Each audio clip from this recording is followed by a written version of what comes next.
गुरु जी को चरण स्पर्श करते हुए संगत को मेरा प्रणाम और अशोक और उषा को खासतौर से धन्यवाद कि उन्होंने आज ये मौका दिया कि हम सियाटल और सियाटल से जुड़े अन्य लोगों के में जो संगत में हैं उन सबको आज एड्रेस कर सकें और उनसे अपने गुरु जी से जो अनुभव है उसको शेयर कर सकें। जैसा कि अशोक ने भी बताया कि गुरु जी से मेरा संपर्क तो 1988 में हुआ। उस समय मैं जालंधर में IGBSF पंजाब फ्रंटियर तैनात था। तो तैनाती के कुछ दिनों बाद ही एक ब्रिगेडियर साहब का एक दिन फोन आया कि एक गुरु जी हमारे यहाँ आते हैं और आप लोग भी आइए। तो हम लोग उस दिन गए ब्रिगेडियर साहब के यहाँ और संगत हम लोगों ने ज्वाइन किया। उस दिन पहली बार गुरु जी से मुलाकात हुई।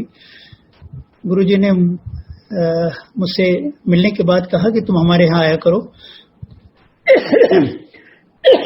मॉडल टाउन में वो रहते थे जालंधर में, और मॉडल टाउन में फिर हम लोग गए और वहाँ समय समय पे हम लोग जब भी समय मिलता था अपने काम से तब वहाँ जाते थे और गुरु जी के पास बैठते थे। उन दिनों अभी गुरु जी के शुरू के दिन थे। अभी उनकी फॉलोइंग धीरे धीरे बढ़ रही थी। पंजाब में तो हो गई थी पर पंजाब के बाहर धीरे धीरे बढ़ रही थी। और मॉडल टाउन में उनके घर में मुश्किल से जब भी हम लोग जाते थे तो कोई संगत का समय नहीं था। जब भी आप चले गए तो 20-25 आदमी रहते थे, वहीं पे हम लोग संगत करते थे, लंगर करते थे और उसके बाद चले आते थे। एक गिलास पानी लेते हो। इसी तरह फिर गुरुजी से संपर्क बना रहा और जालंधर में स्टे के दौरान गुरुजी हमारे घर भी कई बार आए और घर आते थे तो बड़े इनफॉर्मल तरीके से आते थे। अपना बुशर्ट पैंट पहन के आ जाते थे और हमारे यहाँ बैठते थे और आंटी को पहले से बता देते थे कि खाना क्या बनाना है। वो मेनू अपना बता देते थे और उसी के मुताबिक सावित्री जो है वो अपना खाना बनाती थी और गुरुजी बस हम तीनों रहते थे। गुरुजी आराम से खाना खाते थे, चले जाते थे। पीयूष की जो मेरा छोटा बेटा है उसकी शादी मैंने जालंधर से ही की थी, तो उसमें जो रिसेप्शन हुआ था उसमें भी गुरुजी आए थे और ठंडा दे दिया तुमने। रिसेप्शन में भी आए थे और उन्होंने दुल्हा दुल्हन को आशीर्वाद दिया था। इस तरह से गुरुजी से हम लोगों का जुड़ाव धीरे धीरे बढ़ता गया और जालंधर में कुछ ये बताना चाहूँगा कि जालंधर की पोस्टिंग मेरी बहुत मतलब मेरे जीवन के टफेस्ट असाइनमेंट था शायद वो। 1987 to 91 में वहाँ जालंधर में था और इस अवधि में मतलब उस समय टेररिज्म अपनी चरम सीमा पे था। Terrorism was at its peak in Punjab those days. So I was also under constant threat whenever I was on tour. तो मुझे याद है एक ऐसी घटना हुई, एक दो घटनाएं का ही बस जिक्र करना चाहूंगा। ऐसी घटनाएं तो बहुत सारी हुई। एक बार मैं बॉर्डर पे इंस्पेक्शन के लिए गया हुआ था तो बटालियन हेडक्वार्टर्स में ठहरा था, फिर वहां से सीमावर्ती चौकियों का निरीक्षण करने चला गया। एक जगह थी 30 जयमल सिंह, उसको लोग शॉर्ट में TJ सिंह कहते थे। TJ सिंह की चौकी का मुआयना करने गया और फिर मुआयना करके मैं लौट रहा था। तो चौकी तक पहुंचने के लिए एक बॉर्डर पे एक व्यवस्था होती है, शायद आप लोग ज्यादातर लोग शायद नहीं जानते होंगे। DCB यानी डिच कम बंद होता है। एक बांध होता है और उसके आगे एक डिच होती है। एक तरह का एंटी टैंक डिफेंस है।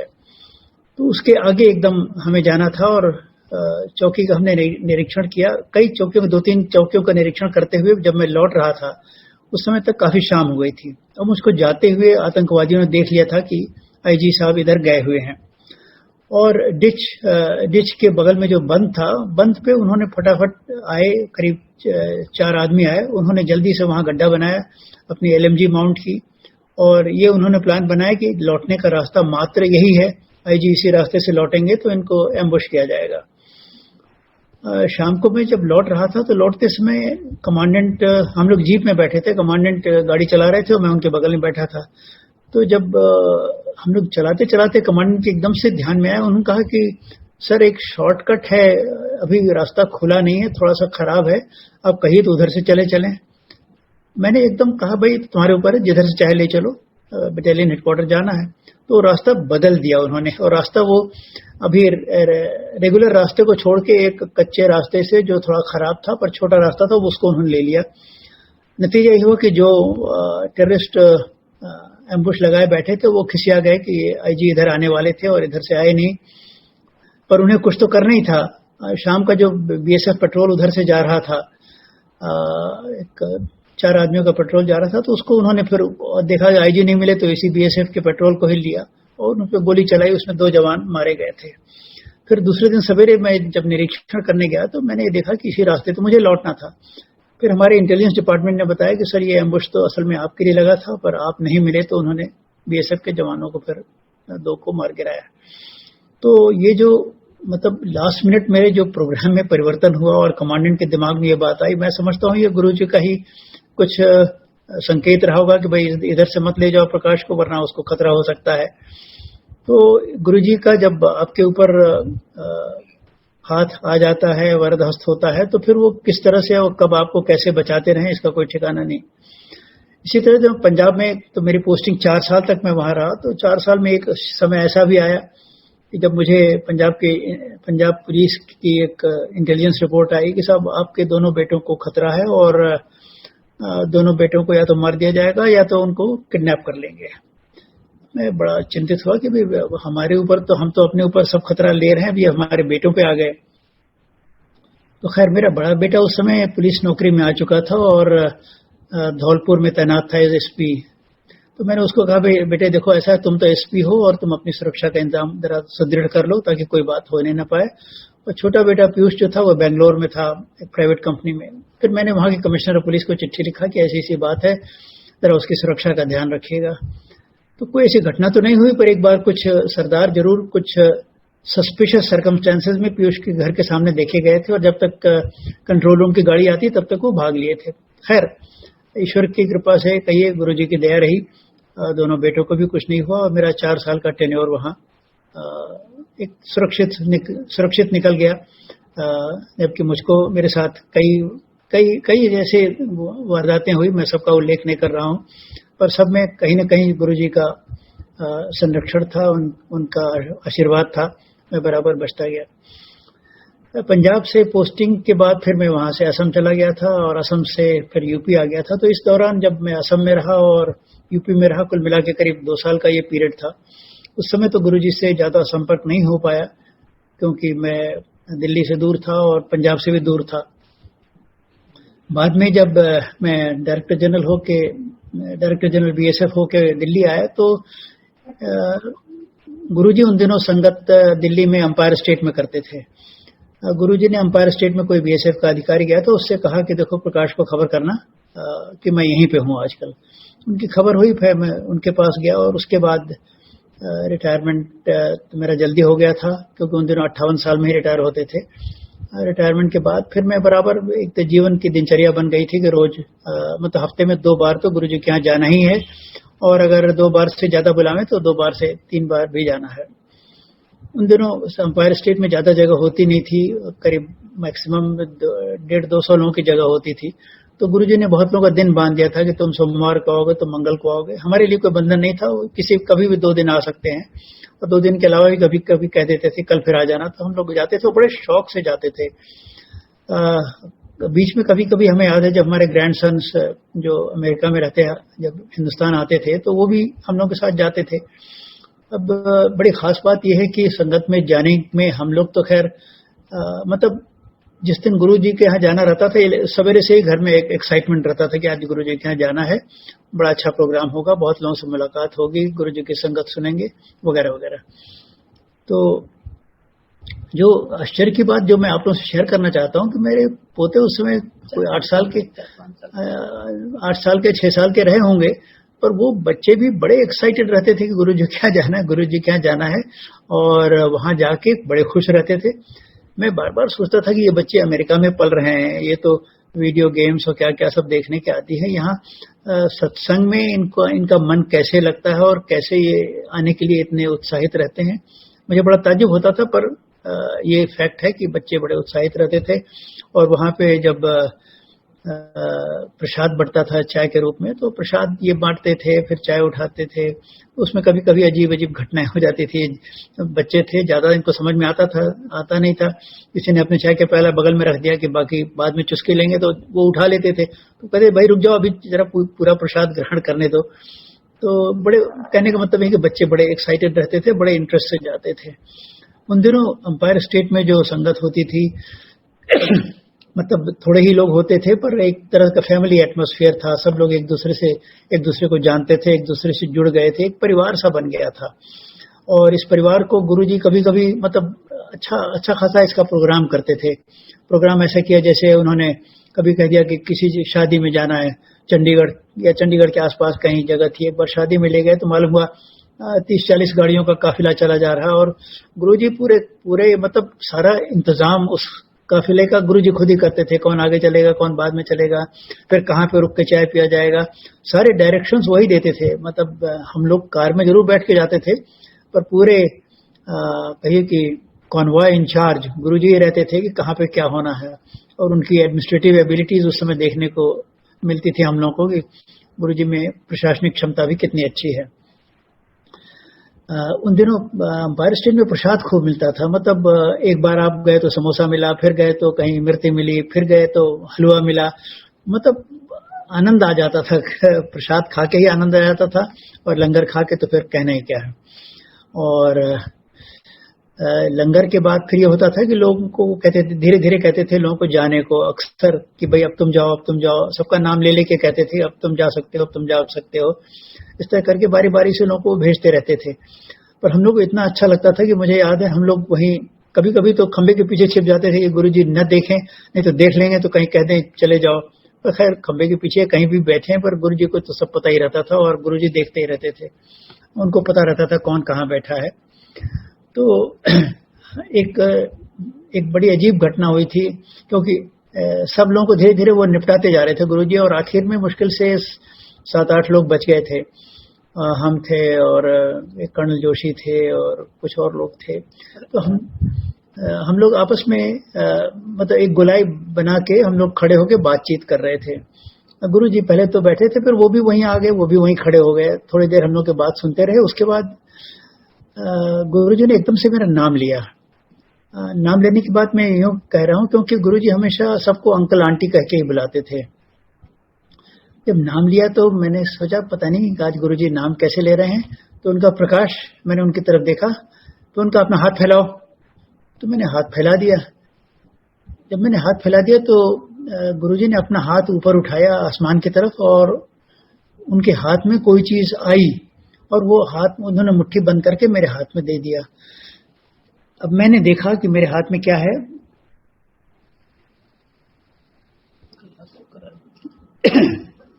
तो मेरे हाथ में एक बड़ा सा लड्डू था, बड़ा सा लड्डू था, बड़ा ओवर साइज लड्डू था, जो आमतौर पे हम लोग खाते हैं उसका कम से कम 2.5 गुना बड़ा था। और वो लड्डू उन्होंने मेरे हाथ में पकड़ा दिया। लड्डू मैंने हाथ में ले लिया तो लड्डू में बड़ी फ्रेग्रेंस थी, बड़ी महक थी, सुगंध कहिए उसको। और गुरुजी ने कहा कि इसको तुम घर ले जाओ, और घर ले जाके परिवार के लोगों में बांट देना, और सबको खिला देना, ये प्रसाद है। तो मैंने उसको बड़े संभाल के रख लिया, और बहुत बड़ा था, इसलिए मैंने साफ रुमाल थी मेरे पास, उसमें मैंने बांध दिया और घर जाने लगा। तो फिर मतलब पंकज मेरा बेटा उन दिनों वहीं हुडको पैलेस में रहता था, उसको मैंने फोन कर दिया कि भाई तुम सड़क पे आ जाना, क्योंकि रात को देर हो गई है, अब मैं घर में नहीं आ पाऊंगा, तुम प्रसाद दे लेना। तो उसको मैंने प्रसाद दिया। फिर घर चले गए हम। घर में हमारे बड़े भाई और भाभी थे, उन लोगों को भी मैंने प्रसाद दिया। अब वो प्रसाद ऐसा था कि मैं उस प्रसाद को लेकर जहां जाऊं, या मैं जिस चीज को भी स्पर्श करूं, अगर मैंने तौलिया में हाथ छुआ तो तौलिया में सुगंध आ गई, तकिया पे हाथ रखा तो तकिए पे सुगंध आ गई, बिस्तरे पे बैठा तो बिस्तरे पे सुगंध आ गई। जहां जहां गया मैं सुगंध आती गई, मतलब सारा घर में मेरे सुगंध व्याप्त हो गई। उस लड्डू से इतनी पावरफुल फ्रेग्रेंस आ रही थी। तो खैर उस लड्डू को हमने संभाल के रखा, और हमारी पत्नी ने, जो मेरे बगल में बैठी, इन्होंने फिर उसको एक शीशे के एक छोटे से जार में रख दिया कि आप लोगों को खास मौके पे ही हम प्रसाद देते रहेंगे। उन्होंने रख लिया और उसको थोड़ा थोड़ा करके हम लोगों को देती रही। तो हम लोग को थोड़ा शक था कि ऐसा ना हो कि बहुत दिन बाद खराब हो जाए, पर देखा खराब नहीं हुआ। वो उसको तो हम लोग बचा बचा के खाते रहे कि गुरुजी का प्रसाद है, खराब नहीं होगा, चलो इसको रखे रहो। आप विश्वास नहीं मानेंगे, वो लड्डू हमारे साथ 4 या 5 साल रहा, और जब खत्म होने लगा, आधे से ज्यादा खत्म हो गया था, तो हमारी पत्नी बड़े किफायत से उसके दाने गिन गिन के देने लगी कि अब 2 दाना मिलेगा, 1 दाना मिलेगा, इस तरह करके अब दाने में जब देने लगी तो खैर चलता रहा किसी तरह 5 साल तक उन्होंने खींचा। उसके बाद तो खत्म ही हो गया, और जब खत्म हो गया तो फिर अब उसमें कुछ नहीं बचा, तो उसमें बस उसकी मिश्री थी, और वो जार के अंदर उंगली घुमा के उसको उसी को चटा देती थी कि चलिए थोड़ा इसका चाट लीजिए, कुछ जो कुछ भी इसका बचा है थोड़ा सा मिल जाएगा।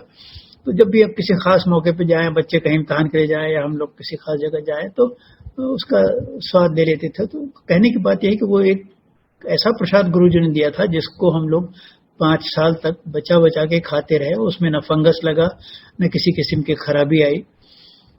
हमने एक दोस्त से पूछा कि अब जब अपना एक्सपीरियंस बताया कि ऐसे हमें प्रसाद दिया था गुरुजी ने, तो दोस्त का ये कहना था कि सर ऐसा है कि ये तो कहीं देवताओं का यज्ञ हो रहा होगा, वहीं से गुरुजी ने ये प्रसाद दिया होगा, वरना यह पृथ्वी का बना कोई प्रसाद इस तरह तक 4-5 साल तक नहीं चल सकता। तो वो कहीं कहाँ से आए हो मैं तो नहीं जानता, बहरहाल वो मतलब मेरे लिए तो ईश्वर का ही प्रसाद था जो गुरुजी ने दिया, और वो 4-5 साल तक मेरे साथ रहा। तो ये ऐसी विचित्र घटना हुई, मतलब जिसको कोई रैशनल या साइंटिफिक एक्सप्लेनेशन नहीं हो सकता है। अच्छा, वहाँ अंपायर स्टेट से अक्सर गुरुजी हम लोग को बड़े मंदिर ले जाते थे। बड़े मंदिर उन दिनों अभी बन रहा था, पर यह है कि बैठने लायक हॉल बन गया था, अंदर हम लोग बैठते थे। तो सबको नहीं ले आते थे, बस जब काफी भीड़ छट गई है, 20-30 लोग बचे हैं, तो कहते हैं चलो सब लोग अपनी अपनी कार में बैठो, चलो बड़े मंदिर। तब गुरुजी का कहना है तो ठीक है, हम लोग सब लोग, अब रात को मालूम हुआ 11 बजे हम लोग बड़े मंदिर जा रहे हैं। वहां पहुंचे तो थोड़ी देर तो कुछ होता रहा, बात तो हुई। उसके बाद गुरुजी कहते हैं लंगर लगाओ। अब हम लोग बड़े चक्कर में पड़ते थे कि अभी तो लंगर अंपायर स्टेट में खा लिया है, और अब लंगर फिर यहाँ बड़े मंदिर में भी खाएंगे। तो धीरे से गुरुजी से कहते थे गुरुजी लंगर तो खा चुके हैं। कहने नहीं, फिर से खाओ। गुरुजी का आदेश था तो फिर से खाते थे।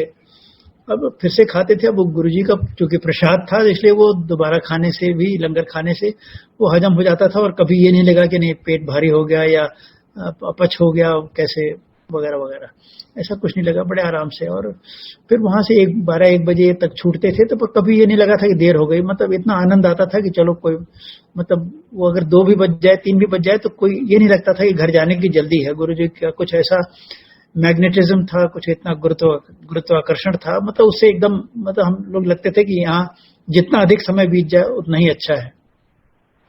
इस तरह करके अंपायर स्टेट के दिन हम लोग के बीतते रहे। फिर धीरे धीरे बड़ा मंदिर बन गया। तो बड़ा मंदिर तो खैर बाद में बना, गुरुजी के जाने के बाद, गुरुजी के जाते जाते बन गया था, हाँ बन गया था। और फिर बाद में हम लोग बड़े मंदिर में जाने लगे। बड़े मंदिर में फिर धीरे धीरे संगत बढ़ती गई, और बड़े मंदिर का बहुत, अब गुरुजी को तो निर्वाण प्राप्त किए हुए करीब 9-10 साल हो रहे हैं। 2007 में निर्वाण हो गया था उनका। तो खास बात यह है कि बड़े मंदिर में जब गुरुजी के जीवन काल में जब तक वो थे, तब तक तो भीड़, मतलब अंपायर स्टेट में तो मैं कहूँगा एवरेज भीड़ 150-200 की रहती थी, और बड़े मंदिर में थोड़ा ज्यादा होने लगी, 300-400-500-1000 तक होने लगी। अब उसके बाद जब गुरुजी के निर्वाण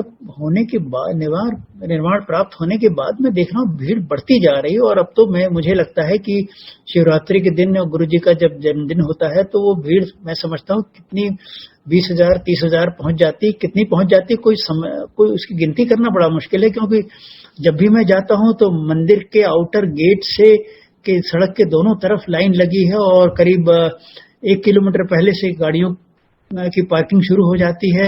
और कितनी गाड़ियां कहां कहां अंदर कंपाउंड में जगह ले लेके सब कंपाउंड में गाड़ियां पड़ी रहती, कितने हजार गाड़ियां रहती हैं, और कितने हजार लोग होते हैं, उसकी गिनती करना मुश्किल है। पर मतलब 30-40 हजार तक आदमी पहुंच जाते हैं, इतने ज्यादा लोग आते हैं कि मतलब भीड़ को संभालना एक बहुत बड़ी समस्या हो जाती है। और फिर अंदर पहुंच के दर्शन करने में अलग एक दिक्कत होती है। खैर मैं तो जैसे तैसे पहुंच जाता हूं, क्योंकि लोग मुझे जानते हैं इसलिए ले जाते हैं, पर आम आदमी को काफी दिक्कत होती है। पर मैं देखता हूं लोगों को इतनी आस्था रहती है गुरुजी के प्रति, इतनी भक्ति है, और इतना विश्वास है कि गुरु मतलब सब कुछ दिक्कत सहते हुए भी मैं समझता हूँ लोगों को कम से कम 3 घंटे लगते होंगे मंदिर में घुसने में, वहां पहुंचने के बाद भी, पर वो उतनी दिक्कत करके भी पहुंच जाते हैं और फिर दर्शन करके और लोग जाते हैं। तो ये गुरुजी की ये महिमा भी नहीं समझ में आई। हालांकि गुरुजी कहते थे, कुछ लोगों से कहते थे, मुझसे तो नहीं पर दूसरे लोग बताते हैं, कहते थे कि जब मैं चला जाऊंगा तो देखना इतनी भीड़ होगी कि तुम लोग संभाल नहीं पाओगे। वही स्थिति है, अब इतनी ज्यादा भीड़ बड़ी मंदिर में हो रही है और अब अंतर्राष्ट्रीय स्तर पे जगह जगह मतलब मैं सुनता हूँ कहीं सियाटल में, कहीं सिंगापुर में, जगह जगह लंदन में जगह जगह संगत होने लगी है जो पहले जिसका पहले हम लोग जिक्र नहीं सुनते थे। तो इस तरह से गुरु जी की कृपा देखिए, कृपा के लिए कुछ बातें जरूरी हैं। गुरु जी की कृपा अगर आप चाहते हैं गुरु जी की कृपा हो, जैसे गुरु जी हम लोग संगत के लिए जाते थे तो गुरु जी हमेशा कहते थे कि देखिए मन में कुछ संशय लेके मेरे पास मत आओ, संशय लेके दुविधा लेके मत आओ, रिजर्वेशंस लेके मत आओ, इफ्स एंड बट्स, वो कहते थे इफ्स एंड बट्स लेकर मत आओ। और कहते हैं जैसे तुम चप्पल बाहर उतार के आते हो उसी तरह से अपने जो संदेह है वो भी बाहर उतार के आया करो।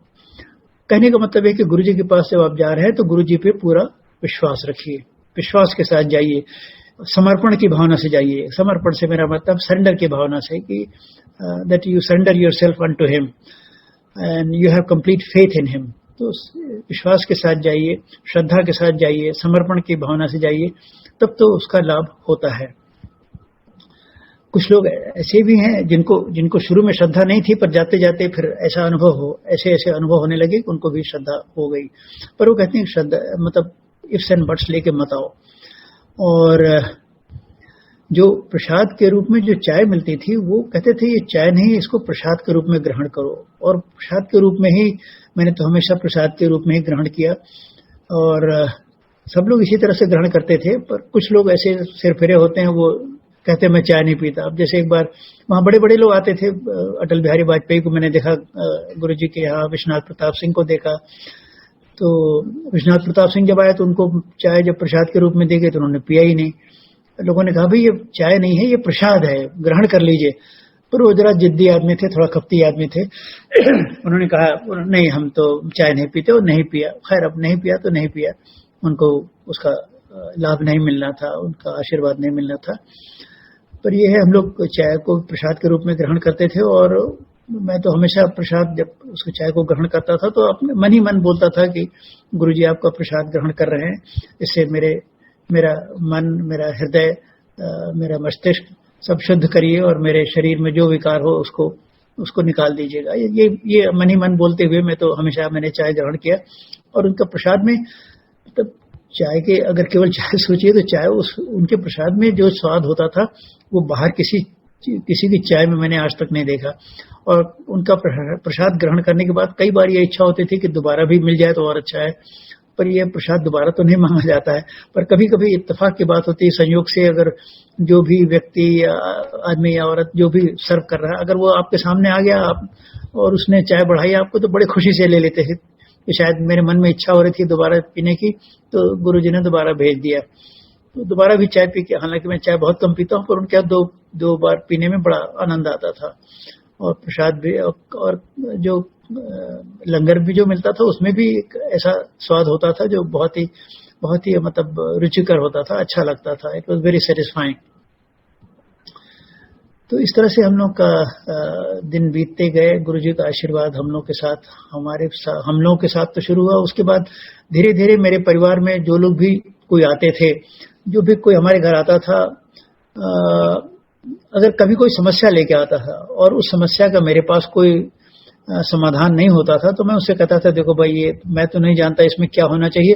ऐसा है मैं गुरुजी मेरे हैं जिनके पास हर समस्या का समाधान है, तुम चलो उनके पास और अगर गुरुजी की कृपा हुई तो तुम्हारा भी प्रॉब्लम सॉल्व हो जाएगा। तो अशोक या एमपी सिंह, जिस आप लोग उनको एमपी सिंह के नाम से जानते हैं, मैं तो घर के नाम अशोक से बुलाता हूँ। तो अशोक भी इसी तरह एक बार आए थे, वो कहने लगे चाचा देखिए वो नीतू को अस्थमा की शिकायत है और हम दुनिया भर का इलाज करा चुके हैं, अमेरिका का जो बेस्ट पॉसिबल इलाज है वो भी करा लिया पर वो ठीक नहीं हो रही है। 2 बार हम हैदराबाद भी आए, हैदराबाद में कोई आदमी मछली का इलाज करता था उसको भी करा लिया फिर भी नहीं ठीक हो रही है। मैंने कहा देखो अशोक, डॉक्टर वगैरह के पास जब तुम इतना इलाज करा चुके हो तो डॉक्टर के पास जाने की सलाह तो मैं नहीं दूंगा, पर एक गुरुजी हैं उनके यहाँ मैं जाता हूँ, अगर तुम कहो तो तुमको भी ले चलें वहाँ पे, शायद गुरुजी की कृपा हो जाए तो बिटिया तुम्हारी ठीक हो जाएगी। तो अशोक उस समय तक गुरुजी को जानते थे, अब वो मरता क्या न करता, वो तो हर तरफ से हार चुके थे। उनका ठीक है चाचा चलते हैं। फिर गुरुजी के यहाँ गए। अशोक की भी पवित्र आत्मा थी, गुरुजी ने पहचान लिया और उनको भी आशीर्वाद दिया। और फिर उन्होंने बेटी के इलाज के लिए जो तरीका बताया वो शायद अशोक कई बार बता चुके होंगे, इसलिए उसको मैं नहीं दोहरा रहा हूँ। तो बहरहाल कहने का मतलब यह है कि उनकी बेटी जो थी वो ठीक हो गई और उसके बाद से गुरुजी से अशोक भी जुड़ गए। फिर अशोक के साथ सिंगापुर में कई और एक एम्बेसडर साहब थे प्रेम सिंह, वो जुड़ गए। हमारे परिवार में कई लोग हमारा देखा देखी फिर और लोग भी जुड़ते चले गए। एक बार हम लोगों ने हिसाब लगाया कि हमारे परिवार में कितने लोग, तो करीब 44-45 लोग हम लोगों ने गिना कि ये सब लोग गुरुजी के भक्त हो चुके हैं। और आज भी संगत मेरे ख्याल में ज्यादा नहीं तो 8-10 लोग तो सुन ही रहे होंगे हमारे परिवार के ही, बाकी लोग तो खैर और जो जिनको निमंत्रण दिया है वो लोग सुन ही रहे होंगे। इस तरह से जीवन चलता गया और मतलब गुरुजी की दया अनेकों रूप से हम सब लोगों के ऊपर रही। और जब भी कोई कष्ट हुआ तो गुरुजी के पास हम लोग जाते थे और कष्ट बताते थे और फिर वो कष्ट का उपाय वो खुद ही ढूंढ लेते थे। छोटी छोटी घटनाएं तो बहुत सारी हुई, मैं कहाँ तक बताऊं, 1-2 घटनाएं बता देता हूं। एक बार मेरे घुटने में तकलीफ होने लगी, ये कब बात करीब मैं समझता हूँ 15 साल पहले की होगी। डॉक्टर के पास में गया तो ऑर्थोपेडिक ने तो देखा उसके बाद कहा देखिए सिंह साहब, अब आप कमोड पे वेस्टर्न स्टाइल से बैठिएगा, इंडियन स्टाइल से मत बैठिएगा, पलथी मार के जमीन पे मत बैठिएगा, आप हमेशा कुर्सी पे बैठिएगा वगैरह वगैरह। उन्होंने हमको बहुत सारे एहतियात बता दिए। अब मुझे बड़ी दुविधा हुई कि भाई ये तो इतने सारे इन्होंने रेस्ट्रिक्शंस लगा दिए हैं और गुरुजी के यहाँ तो हम लोग जाते हैं। तो लाइट जला दो, बहुत हल्का लग रहा है, लाइट जला के फिर से देखो, ट्यूबलाइट ही जला दो। तो हम लोग फिर गुरुजी को पास गया, मैं गुरुजी को बताया कि गुरुजी देखिए ऐसी बात है और ऑर्थोपेडिक ने कहा है कि आपको जमीन पर नहीं बैठना और मैं तो आपके यहाँ हमेशा जमीन पर ही बैठता हूँ। तो गुरुजी ने सुन लिया, कहा कुछ नहीं लिए, पर उन्होंने उसका उपाय कर दिया और 15 साल हो गए मैं तो जमीन में ही बैठता हूँ संगत में। और जमीन पे बैठने में मुझे कोई दिक्कत नहीं होती, आराम से बैठता हूँ, संगत हो या कहीं घर पे बैठना हो कोई दिक्कत नहीं है। घुटने का इलाज गुरुजी ने सुनकर ही कर दिया। इसी तरह मेरी पत्नी को एक बार हुआ कि इनको गॉल ब्लैडर में स्टोन हो गया था। तो कोई इस तरह काम करने के पहले मैंने सोचा कि ऑपरेशन कराना ही पड़ेगा। तो ऑपरेशन कराने के पहले मैंने सोचा डॉक्टर साहब से ऑपरेशन कराने के पहले गुरुजी का आशीर्वाद ले लिया जाए। तो गुरुजी के पास मैं गया, मैंने बताया गुरुजी ऐसी बात है, अब हम ठीक है आ जाओ।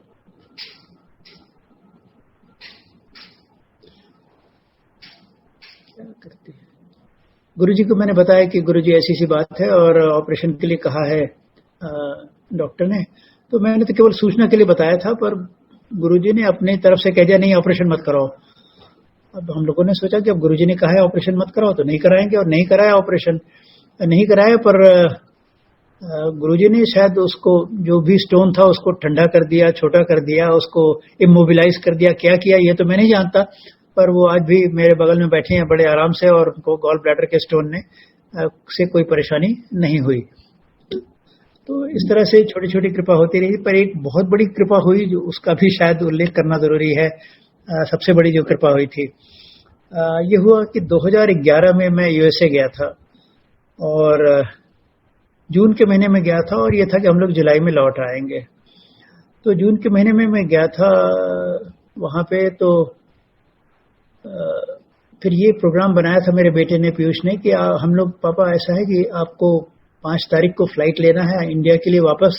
तो ऐसा है कि 4 तारीख को शिकागो में अमेरिकन इंडिपेंडेंस डे देखेंगे वहां पे, और उसके पहले 1 तारीख को चलते हैं, 2, 3, 4 वहीं रहेंगे और फिर 5 तारीख को आप इंडिया चले जाइएगा, आप और मम्मी चले जाइएगा। मैंने कहा ठीक है।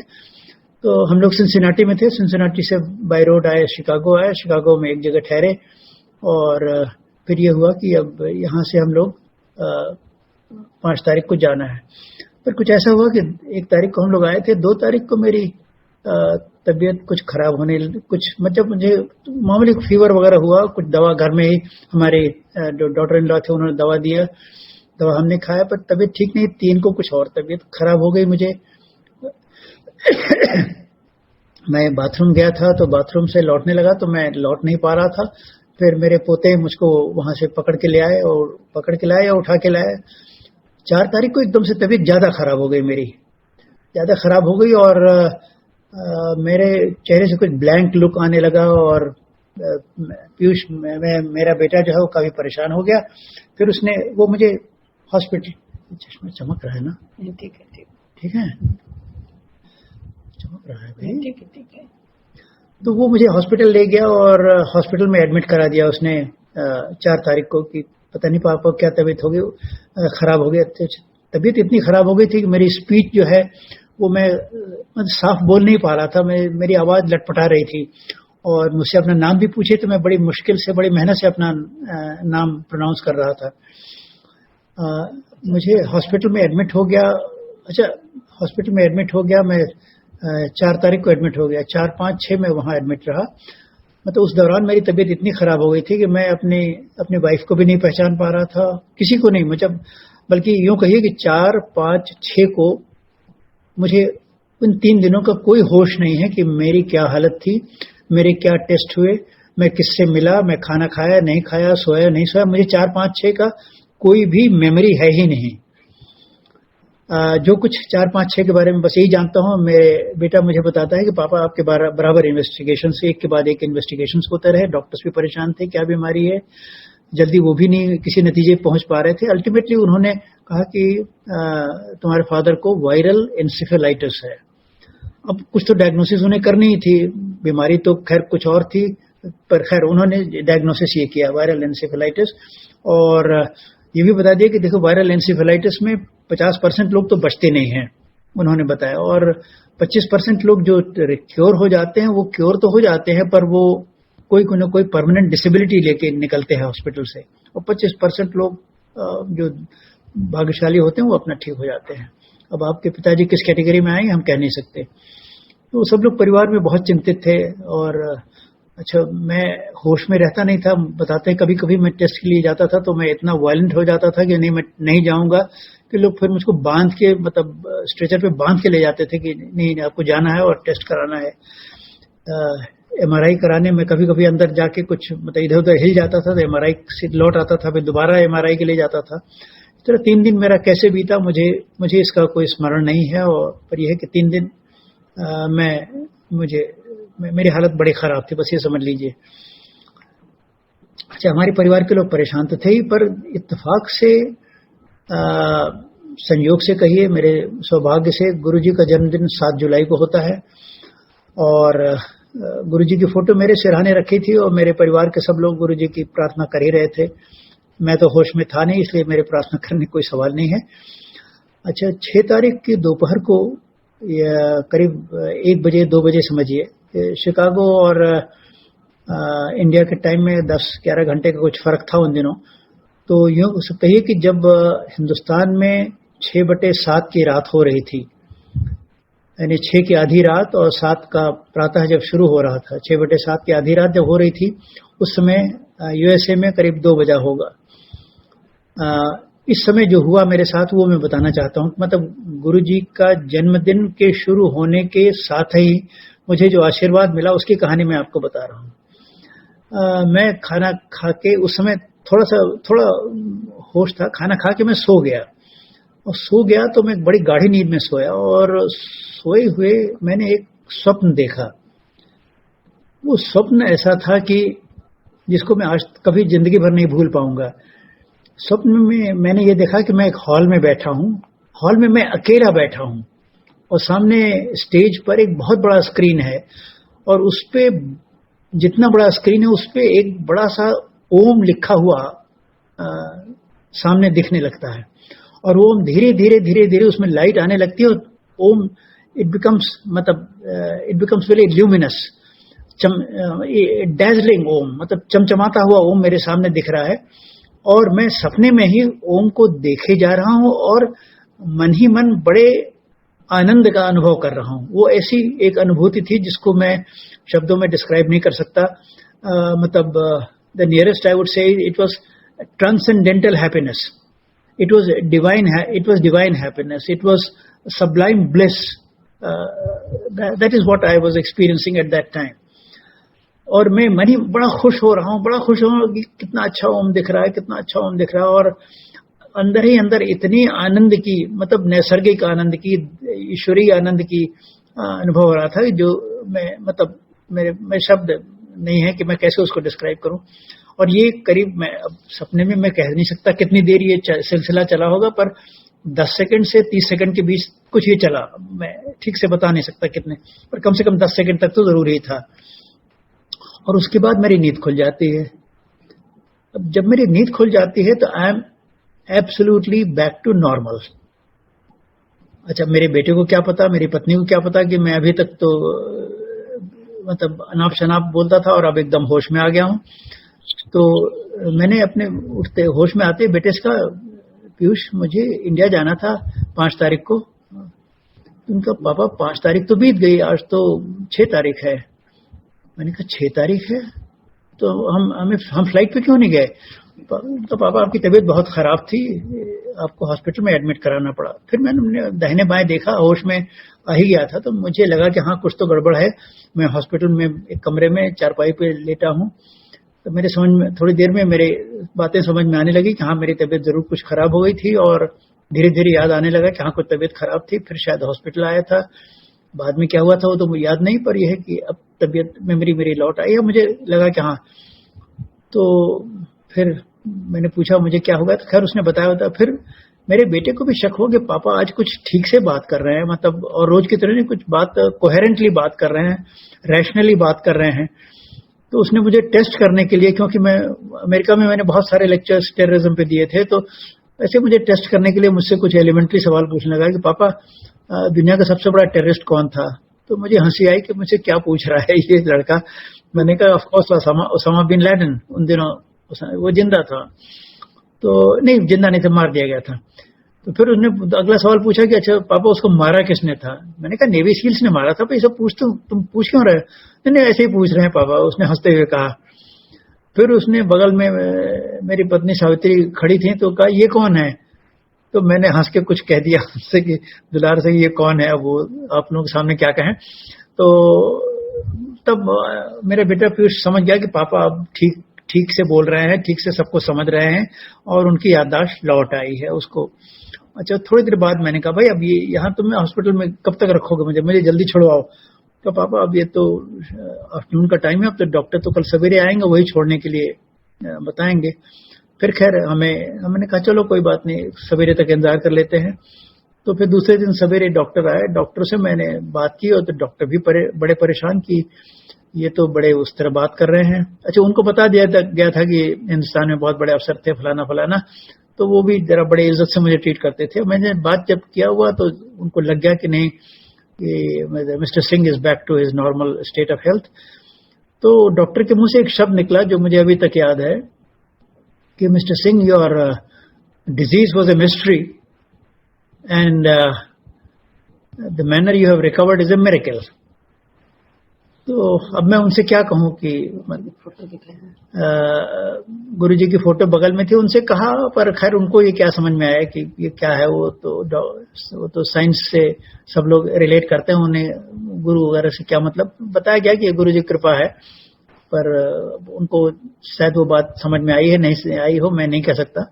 बट बहरहाल they said it was a miracle and your illness was a mystery and your recovery is a miracle. तो ये कह के वो चले गए। उन्होंने फिर कह दिया, देखा कि जब सब कुछ पैरामीटर्स ठीक, उनके असिस्टेंट्स थे, उन लोगों ने सब देखा, सारे पैरामीटर्स ठीक हैं, कोई भी कुछ भी गड़बड़ नहीं है। तो उनका ठीक है, आप इनको डिस्चार्ज कर दो। और नेक्स्ट उसके बाद हम लोग डिस्चार्ज हो गए और हम कार से बैठ के हम लोग सिंसिनाटी चले गए। तो ये मैं, मतलब मेरे साथ जो बीमारी हुई और मेरी जो रिकवरी हुई, ऐसे बीमारी क्यों हुई उसका वो एक अलग किस्सा है, मैं उसके बारे में नहीं जाऊंगा, वरना आप लोग जरा उलझ जाएंगे। वो बीमारी भी कुछ विशेष कारण से हुई थी, और जिस कारण से हुई थी उसके पीछे मैं गुरुजी के आशीर्वाद दे के मैं कुछ कर रहा था, उसी के बाद ही मैं बीमार पड़ गया। तो गुरुजी को पता चल ही गया था कि बेटा प्रकाश अंकल कहते थे, बेटा तो नहीं कहते थे। प्रकाश अंकल मुसीबत में पड़ गए हैं, कुछ वो कर रहे थे जो उनसे नहीं हुआ और ये इस मुसीबत में पड़ गए हैं। तो गुरुजी को भी लगा कि नहीं, अंकल को ठीक करना जरूरी है। और तो अपने जन्मदिन के दिन गुरुजी ने आशीर्वाद दिया और उससे मैं यूं कहिए कि यमराज के दरवाजे तो पहुंच गया था, पर वहां से वापस भेज दिया गया। अंदर दाखिला नहीं हुआ था अभी, वहां से वापस लौट आया। तो ये भी एक कहानी थी। और सिंसिनाटी आके उसका एक पोस्ट स्क्रिप्ट भी बता दें। इस कहानी का एक पोस्ट स्क्रिप्ट भी है, क्योंकि डॉक्टर ने कहा था ठीक है सिंह साहब आप घर जाइए, पर ये 15 दिन तक ये इंजेक्शन लेते रहिए, उसके बाद जाइएगा। मैंने कहा ठीक है 15 दिन और रुक जाएंगे, जब इतने दिन रुके हैं तो जब प्रोग्राम बिगड़ ही गया है तो ठीक है। फिर दोबारा बुक कराया गया, तो 15 दिन बाद की फ्लाइट का लिया गया। तो जब मैं घर पहुंचा सिंसिनाटी 2 दिन बाद, मैंने कहा भाई बहुत दिन से मैंने अपना ईमेल नहीं चेक किया, जरा ईमेल चेक कर लें। तो खैर देख लीजिए ईमेल। मैं तो ईमेल रोज सुबह शाम चेक करने का आदी था, बहुत दिन से नहीं चेक किया था। तो ईमेल में मुझे 2 संदेश ऐसे मिले जो न उसके पहले कभी ऐसे संदेश मिले हैं, न उसके बाद कभी संदेश मिले हैं। ऐसे मेरे लेख देखिए नेशनल न्यूज़पेपर्स में, जर्नल्स में, मैगजीन्स में छपते रहते हैं। पर यह है कि महीने में 2 लेख लिख दिया, कभी 3 लेख लिख दिया, कभी एक ही लेख लिखा।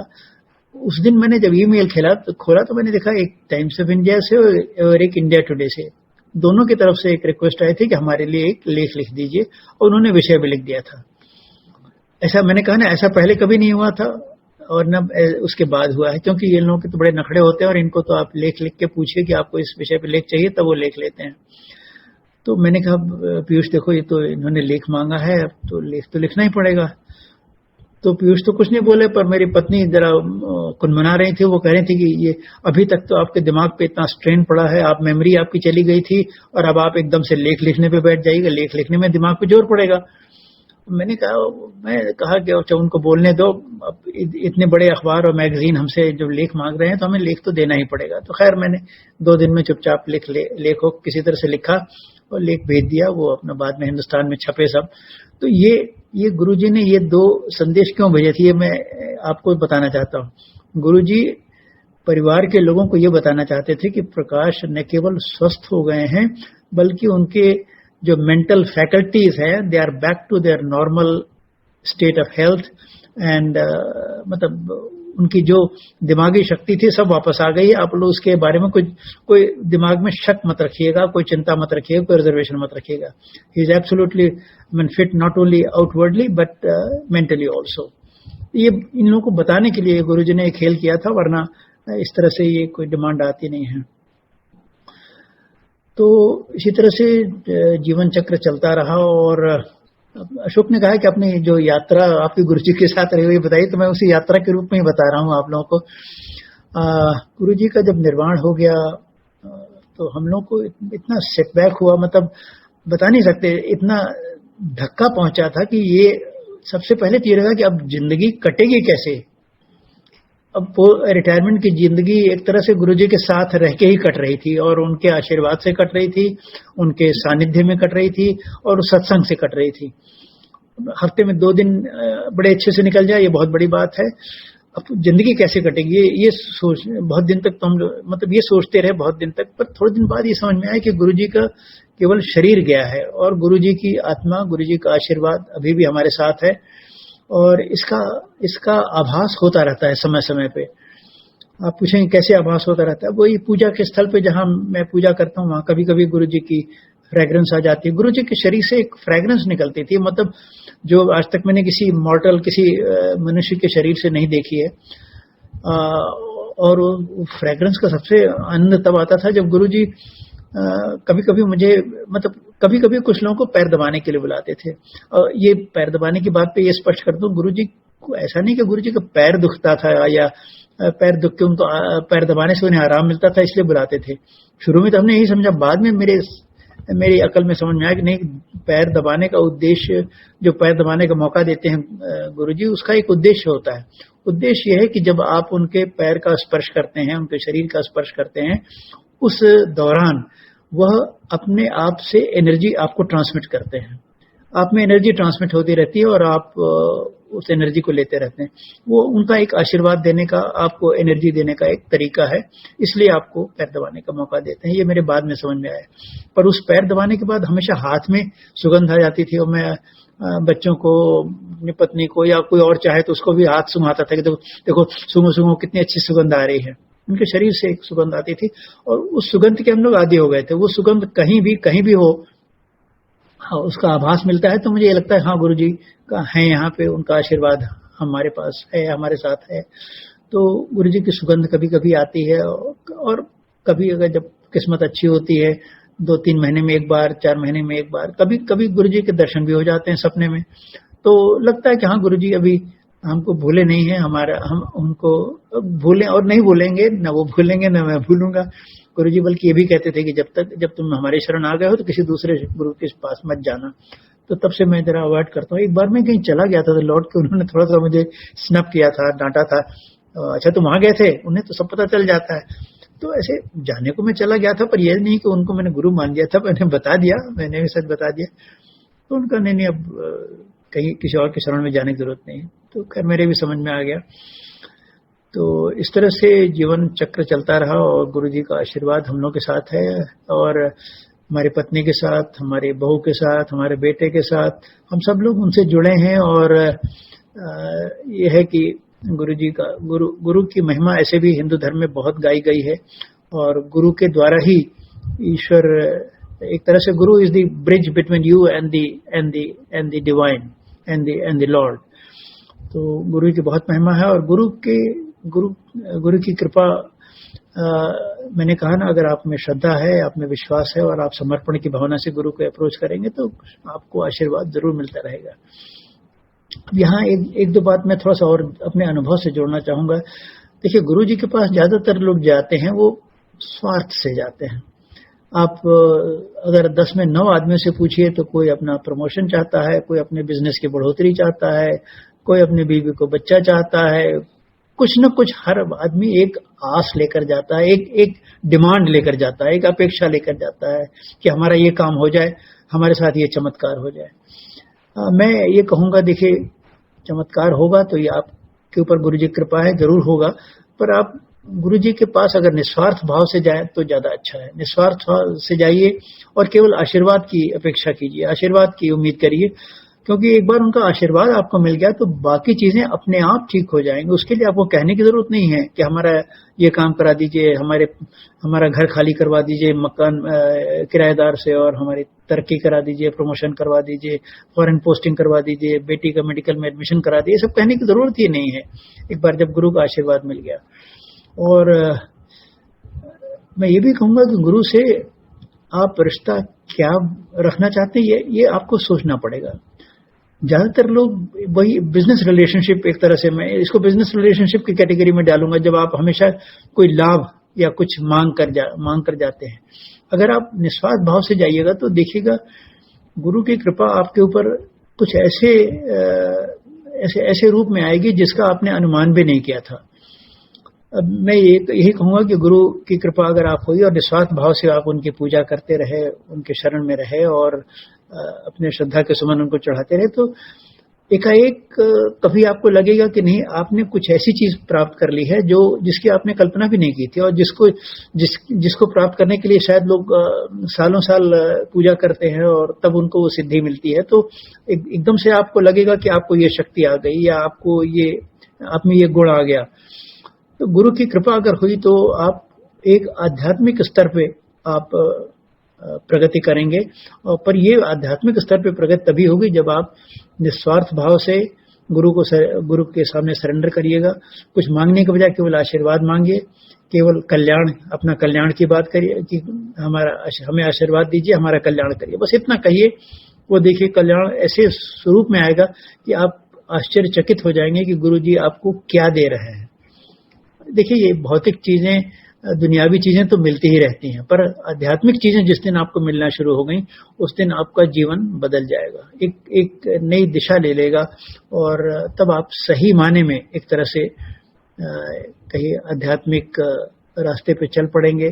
और जो मतलब उसको क्या कहा जाए, मोक्ष तो कहना बहुत बड़ी चीज है, पर फिर भी एक स्पिरिचुअल एनलाइटनमेंट की दिशा में आप चल पड़ेंगे, और वो एक सही सही गुरु की कृपा, गुरु आपको उस रास्ते में ला सकते हैं, बशर्ते कि आपका मन शुद्ध हो, शरीर शुद्ध हो, और आप ये जो सांसारिक चीजों से ऊपर उठकर गुरु की शरण में जाए। फिर देखिए एक दूसरा ही आनंद का अनुभव होगा। और मुझको तो उसकी झलक ही मिली है, पर उस झलक से ही मैं इतना विभोर हो जाता हूँ। मैं सोचता हूँ कि जब अगर ज्यादा मिले तो ये इसमें एक जीवन ही बदल जाएगा। तो इन शब्दों के साथ मैंने काफी कह लिया है। अगर कोई कुछ पूछना चाहे तो पूछ सकता है गुरु जी के अनुभवों के बारे में। गुरु जी के बारे में कोई से प्रश्न तो नहीं होना चाहिए, पर अगर कोई और विस्तार में कोई बात पूछना चाहे तो मैं बता सकता हूँ। और ये जो मौका मिला है इसके लिए मैं अशोक और उषा को खास तौर से धन्यवाद दूंगा।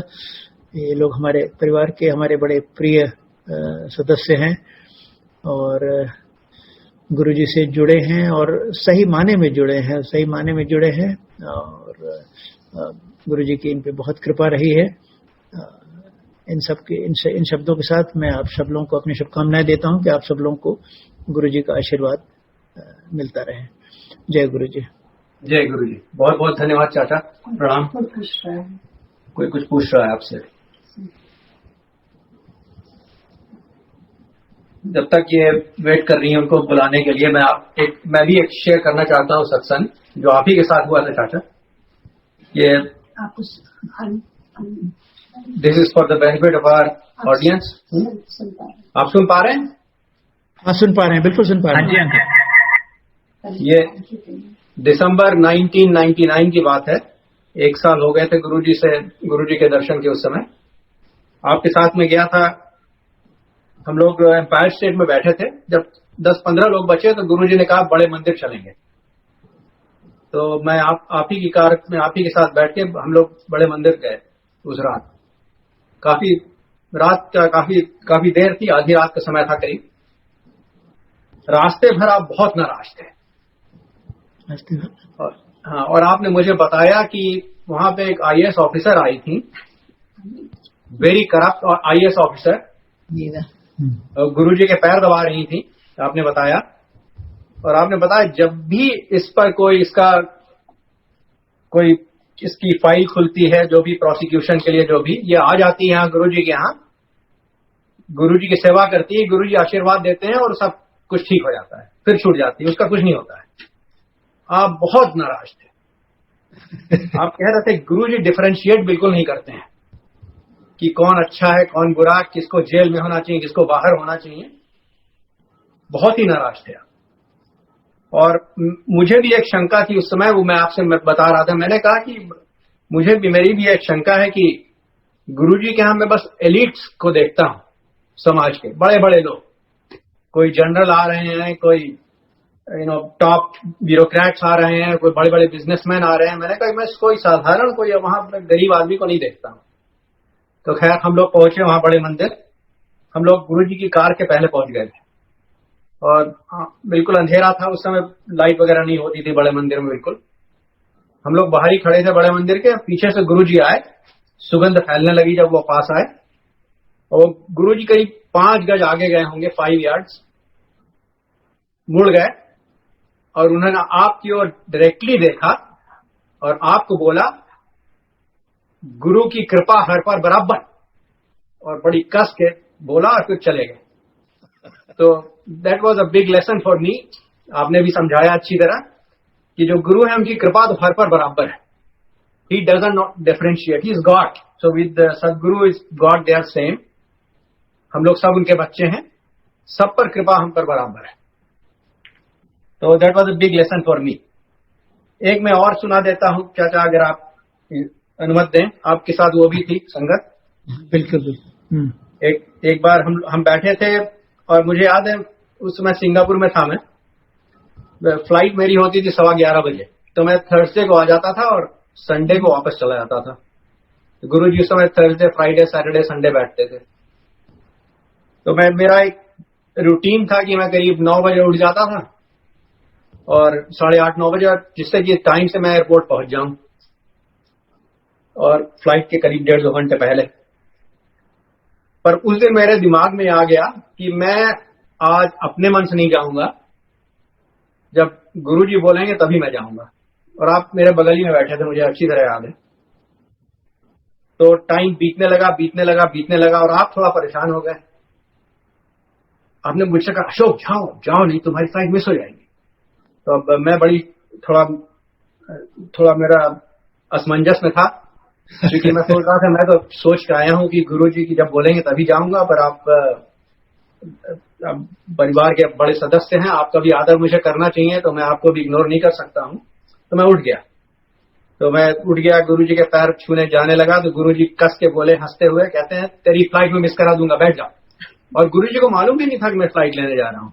खैर उनको सभी मालूम, अब ये नहीं कहना चाहिए मुझे ये कहना चाहिए मैंने उनको बताया नहीं, उनको मालूम तो सभी कुछ रहता था। तो मैं बैठ गया, टाइम बीतने लगा, देर होने लगी, बहुत देर हो गई। आपने कई बार मुझसे उसके बाद फिर कहा, पर मैंने कहा गुरुजी ने कह दिया आप बैठ जाओ, तो मैं नहीं जाऊंगा, जब वो कहेंगे तभी जाऊंगा।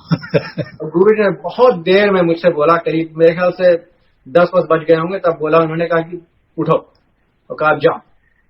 तो आप भी मेरे साथ उस समय बाहर आ गए थे, मुझे याद है अच्छी तरह। और आपने मुझसे ये भी कहा कि अब तो तुम्हारी फ्लाइट तो नहीं मिलने वाली तुम्हें, ऐसा करना तुम यही वापस आ जाना और हम लोग साथ ही घर चलेंगे। तो मैंने कहा जी। उसके बाद मैं एयरपोर्ट गया, वो पुराना एयरपोर्ट था, उस समय रिमॉडलिंग नहीं हो गई थी, और बड़े आश्चर्यजनक मेरा एक्सपीरियंस रहा। मैं बताने की कोशिश करूंगा। उस समय एयरपोर्ट के मेन एंट्रेंस, 4 बड़े बड़े एंट्रेंस हुआ करते थे एयरपोर्ट के अंदर घुसने में, और बहुत धक्का मुक्की रहती थी, बहुत डिसऑर्गेनाइज्ड केओटिक सीन रहता था। उस दिन भी भीड़ उतनी ही थी जितनी हर दिन रहती थी, परंतु मैंने देखा तो वो जो चारों डोर थे उनके सामने कोई भी नहीं था। I mean, I had my choice of walking through any door I wanted. तो मैं नंबर 2 गेट से एंटर करता था, क्योंकि सिंगापुर एयरलाइन के सामने ही उनका बोर्डिंग रहती थी, उनका टिकट मतलब चेक इन। तो मैंने सीधे अंदर गया, तो मैंने देखा कि सिंगापुर एयरलाइंस का साइनेज ही नहीं है उस दिन। तो मैंने कहा पता नहीं क्या बात है। तो मैं पुलिस वाले को मैंने पूछा, मैंने कहा यहाँ पे सिंगापुर एयरलाइंस का साइनेज रहता था, क्या हुआ? तो उन्होंने बंद कर दिया, क्योंकि अब आप फ्लाइट उनकी मतलब आधे घंटे पहले या 1 घंटे पहले वो लोग बंद कर देते हैं, पर आप जाइए देखिए। तो मैं चला गया वहां पर। तो मैं जहीं क्या काउंटर की तरफ पहुंचा, तुरंत वहां पे पीछे केबिन था, वहां से कोई एक आदमी आया बाहर, और उसने कहता are you mister MP Singh? हमने कहा यस। उसने तुरंत मेरा बोर्डिंग कार्ड मुझे दे दिया। तो मुझे बहुत आश्चर्य हुआ। वैसे मैं सोच भी रहा था कि वैसे उनके बिजनेस और फर्स्ट क्लास के बोर्डिंग कार्ड प्री प्रिंटेड रहते थे, तो मैंने कहा मेरा ही बचाओगा, मुझे शायद दे दिया इसने। तो उसके बाद my next challenge was to go through immigration. और उस दिन भी अंदर इतनी भीड़ थी जितनी हर बार रहती थी, पूरी तरह से it was a chaotic scene. पर मैं जब इमिग्रेशन की तरफ गया तो वहां पे करीब 6-7 उनके रोज थे, and they are all totally empty, कोई भी नहीं था वहां पर। Now it was difficult to explain. Airport में एकदम खचाखच भरा हुआ है, and it's totally chaotic, but there's nobody in immigration.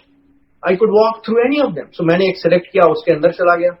उसके आगे कस्टम था, कस्टम पे खैर नहीं भीड़ रहती थी, उसके आगे भी चला गया।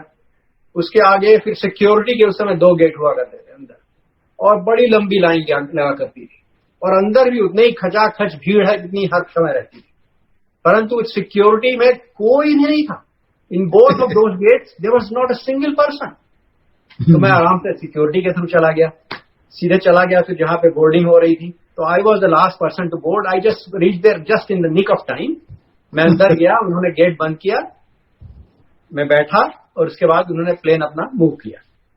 तो अगले दिन मैं जब सिंगापुर पहुंचा, 5-6 घंटे की फ्लाइट थी, सुबह पहुंचता था, तो मैंने उषा को फोन किया, और उषा को मैंने कहा कि भाई गुरुजी को भाई बहुत बहुत बता देना कि बहुत बहुत धन्यवाद, उन्होंने इतनी अच्छी तरह से फ्लाइट मुझे बैठाया।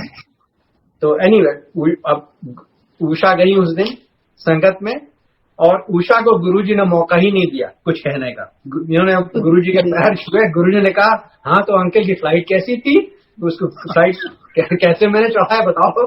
तो it was all his grace. तो मैं इसलिए बताना चाहता हूं जो लोग सुन रहे हैं उनके लिए कि unknowingly I surrendered that day, क्योंकि मैंने सोचा था, दिमाग में मेरे आ गया ये कि जब गुरुजी कहेंगे तभी मैं जाऊंगा। तो basically I left myself to his in his hands. And of course, if you leave yourself in Guruji's hands, everything happens with a divine wish, as the divine goodwill. So, for all it's worth, I'm sharing it for the benefit of all. जैसा अभी चाचा जी ने बोला, आप गुरुजी से कुछ मांगिए नहीं, कुछ मांगने की आवश्यकता नहीं है. बस गुरुजी पर जितना हो सके उनके श्रद्धा रखिए, भक्ति रखिए अपने दिल में, और बस सब कुछ उन पर छोड़ दीजिए. He knows better than we what is good for us, and that's exactly what's going to happen. अगर मांगने में ये गलतियां होती हैं हमसे भी 2 बार हो चुकी हैं, वो मैं बताना नहीं चाहता हूँ, शर्मिंदा हूँ बहुत, कि वो गलत चीज उस समय सोचते हैं कि ठीक मांग रहे हैं और गुरुजी दे देते हैं, और बाद में उसका नतीजा क्या हो ये तो आउट ऑफ आवर कंट्रोल. तो please don't ask Guruji for anything, just go with Shraddha, sit in sangat with Shraddha and just leave it to Guruji, and he will do whatever is best for us. So I just wanted to share it with you, Chada ji, क्योंकि आप इन दोनों experiences में थे. तुम्हारी flight के बाद पे एक घटना याद आ गई, जरा हम मेंशन करना चाहेंगे. हाँ बिल्कुल. अशोक अभी नए गुरुजी के भक्त हुए थे, तो एक बार अशोक ने गुरुजी से कहा कि गुरुजी आप सिंगापुर भी आइए. तो गुरुजी ने ठीक है आएंगे, हम आएंगे. तो अब अशोक ने बड़े इनोसेंटली कहा कि गुरुजी अपने डिटेल्स दे दीजिए ताकि हम आपका वीजा वगैरह के लिए अप्लाई करवा दें. तो गुरुजी मेरी तरफ देख के हंसने लगे, ये मेरा वीजा बनवाएगा. तो गुरुजी had the capacity to go anywhere. He could just float in the air and reach any destination. In fact, there are people who would vouch for his presence at 2 places on the same day at the same place.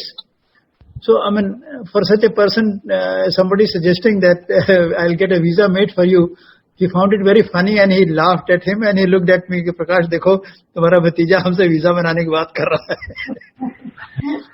तो गुरुजी ऐसे एक चीज और बता दें गुरुजी के बारे में. अब जहाँ बड़े मंदिर वगैरह कहीं लोग जाए तो इतनी सारी बातें बहुत सारे उनके सेवादार लोग जो करते हैं. देखिए ऐसे गुरुजी ऐसा कुछ भी मतलब वो ऐसा इंप्रेशन देंगे जैसे गुरुजी बड़े स्ट्रिक्ट डिसिप्लिनेरियन थे, ये ऐसे करो वो करो, ऐसा कुछ नहीं. Guruji was a very cheerful man, very relaxed man, very jovial. लोगों से मजाक करना, हंसी करना, ठट्ठा करना, ये मतलब उनके स्वभाव में था. और कभी कभी तो मौके ऐसे आते थे जब वो जितनी संगत सबको खड़े कहते, सब लोग खड़े होकर नाचना पड़े. वो जानते थे अंकल नहीं नाचेंगे, फिर मुझको भी जबरदस्ती नचवाते थे, नहीं आप भी खड़े होकर नाचो, सब लोग नाचो, मतलब सब लोग खुश रहो. ये गुरुजी के बारे में बड़ी गलत धारणा कुछ लोग फैलाते जा रहे हैं. गुरु मंदिर में ये मत करो वो मत करो, गुरुजी ये मना करते थे वो मना करते थे. मैं उनसे क्या कहूँ भैया, जब तुम पैदा भी नहीं हुए थे तब से मैं गुरुजी को जानता हूँ. गुरुजी तो इतना रिलैक्स्ड एटमोस्फियर रखते थे कि मतलब आदमी एकदम खुश रहता था. और मजाक करते थे, जैसे ग्रेटर कैलाश, कोई कहे मैं ग्रेटर कैलाश में रहता हूँ, कहते अच्छा गटर कैलाश से आए हो या हमको हम नोएडा से जाते थे तो कहते अच्छा ये नो आइडिया से आया है. इस तरह गुरुजी मतलब हंसी मजाक बराबर करते रहते थे. और मतलब वो दिन तो मतलब कभी भूले नहीं जा सकते. गुरुजी अंकल, कोई आंटी चैट पे लिख रहे हैं कि आप यूपीएससी वाला सत्संग सुना दीजिए. कोई अगर सत्संग है आपको यूपीएससी वाला? यूपीएससी वाला तो कोई सत्संग नहीं है. ओहो, उसका मतलब मैं समझ गया क्या है.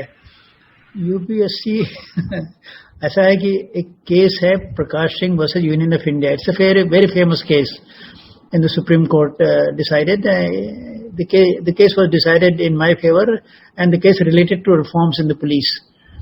Now, ये Prakash Singh versus Union of India के बारे में यूपीएससी में लोगों को पढ़ाया जाता है, यूपीएससी में सवाल पूछे जाते हैं, इंटरव्यू में पूछा जाता है वगैरह वगैरह.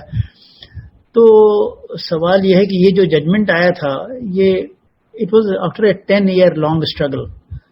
और मतलब मैंने सोचा था कि 2-3 साल में केस दिस पे और दैट जो भी होगा तय हो जाएगा, but it went on, dragged on and on. और मतलब any other person would have probably given up, but my nature being what it is, once I have taken up something, I just don't give it up halfway. So I persevered for 10 years.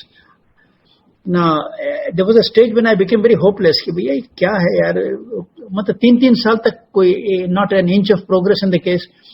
At one stage I got very unhappy, very frustrated कि भाई लगता है कुछ नहीं होगा. और मैंने money मन गुरुजी से बात भी की और गुरुजी से मतलब गुरुजी से मन ही मन प्रार्थना की कि गुरुजी देखिए ये जो मैं काम कर रहा हूँ ये कोई मैं जनहित के लिए कर रहा हूँ, मेरा तो पुलिस की इनिंग्स खत्म हो गई है, मुझे न लेना है न देना है, but I want the police to get transformed into a people friendly police and that's why I am struggling with this PIL। तो गुरुजी प्लीज ब्लेस करिए हमें ताकि हमारी PIL हो जाए। तो ये गुरुजी से जब मैंने प्रार्थना की थी तो उसके समझता हूँ 1-2 साल के अंदर फिर ये PIL पे फैसला हो गया। और न केवल फैसला हुआ बल्कि मैं सोच रहा था कि अगर 50-60% मेरी प्रेयर्स मान ली जाएंगी तो I would consider myself very lucky, but as Guruji would have it 100% all my prayers were considered by the Supreme Court. So इसलिए वो कहें UPSC, वरना मैं समझा नहीं था क्या UPSC वाला सत्संग से क्या मतलब है। जी शुक्राना। चाची जी आप कुछ शेयर करना चाहती हैं? हाँ, चाची भी कुछ बता सकती हैं। जय गुरु जी। मैं एक बात बताना चाहती हूँ कि गुरु जी अक्सर इनसे कहा करते थे कि दीदी साहब पार्टी करो घर में, पार्टी करो घर में। हम लोग का छोटा सा फ्लैट था तो हम लोग सोचते थे कैसे करेंगे गुरु जी पार्टी, क्योंकि हम तो सबको बुलाएंगे, जितने लोग हम जानते हैं सबको बुलाएंगे। तो एक बार इन्होंने कहा कि गुरु जी पीयूष आ जाएगा तो फिर उसके बाद पंकज नहीं पढ़ाएंगे, हम करेंगे पार्टी। पीयूष आ गए तो हम लोग पार्टी करेंगे। गुरु जी ने कहा पार्टी करो, पीयूष आ गया।